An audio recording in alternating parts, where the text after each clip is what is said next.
Bedstemor Bob og Søde Sally Sukkertop 1. Der var engang en dag, hvor bedstemor Bob stod og kogte øllebrød.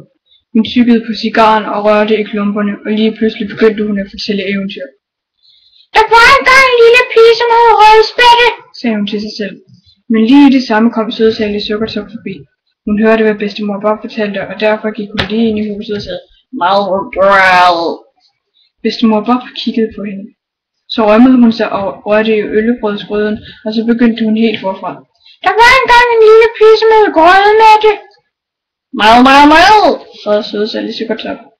Der var engang en lille pige, som hed Kødhætte, sagde bedstemor Bob. Malgrel,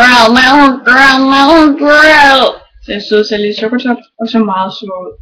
Der var engang en lille pige, som hed Røvhætte, sagde bedstemor Bob. Sagde Søde Sally Sukkertop, og så rigtig meget sur ud. Skål op, sagde bedstemor Bob, og så blev hun alligevel et af en pul. Og så gav hun sig til at slubre øllebrød i sig og lød som om hun var døv resten af ugen.